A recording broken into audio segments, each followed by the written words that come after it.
Governor, I want to ask you, while we're on the topic of transportation, about something that's been a hot topic for you and so many people, including Representative Rutherford behind you, the flights coming through JAS, which are believed to be carrying migrants going through there with HHS, DHS. You said you were going to stop them. Where do we stand on your work there? So it's a great question. So this is about the clandestine flights that are coming in the wee hours of the morning. No notice to the state for sure.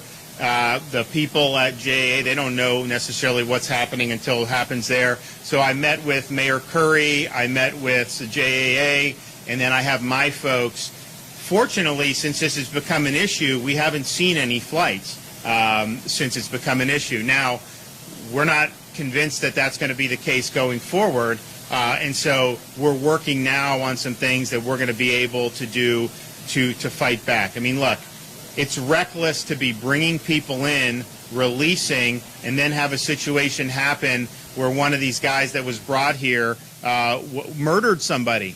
Totally unacceptable. And that is a self-inflicted wound that Biden is doing by doing this. And so clearly his policies, if he'd reverse them at the border, that would fix most of this. But in the meantime, for us, we have a responsibility to try to protect our folks. So stay tuned. We are litigating with them. We are getting more and more. John Rutherford has helped us get information. You know, when we're getting this information, it's usually not, they don't just give it to us. We're getting it through other sources, local law enforcement. Congressman Rutherford's office has been able to get us information. But we have not seen any flights recently, which is great.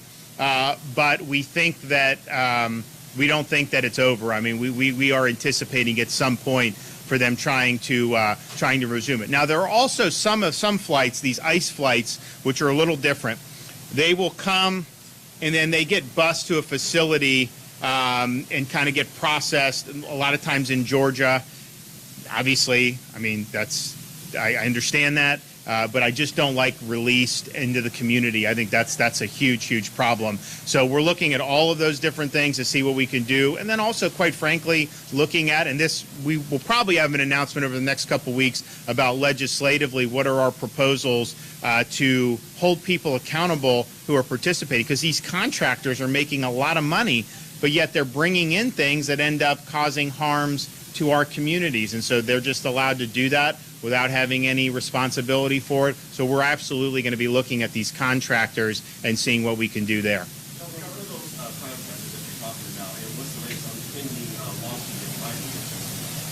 So the lawsuit is pending. I don't know exactly when we're having the next hearing, but as many of you know, there's been a number of lawsuits for a wide range of issues. Remain in Mexico, we certainly supported that. That was in Texas.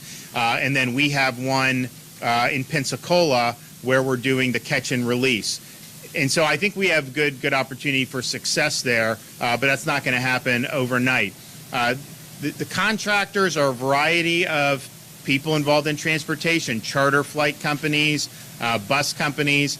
We have a lot of information. We're gathering more information as things go on.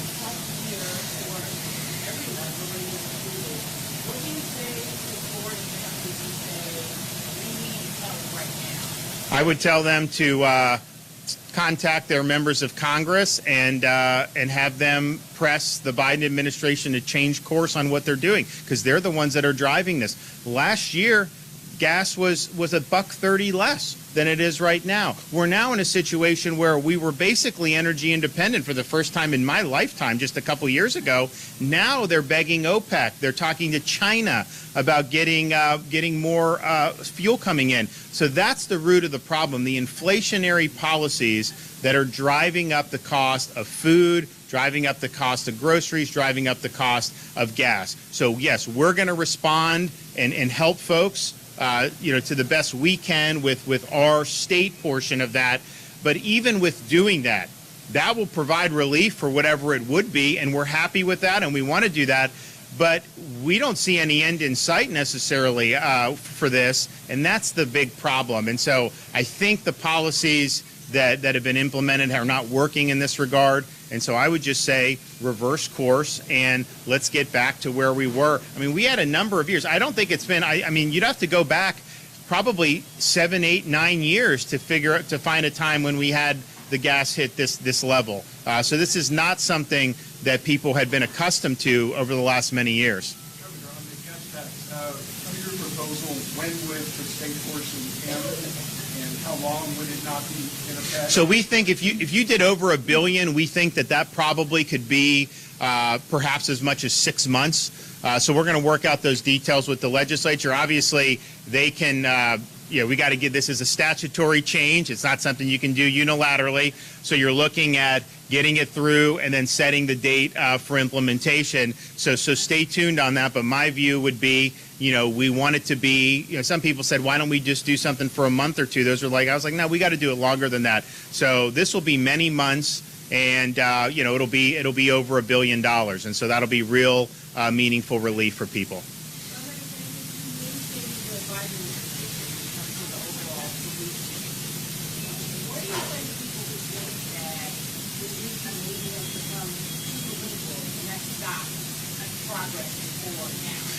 So that's a good question. So, is all this just politics? I mean, we live in a polarized time, and it just seems like one team versus the other. And there's definitely some truth to that. But I would say this. I mean, Biden's in a bad spot because he ran for president saying he was going to unite the country.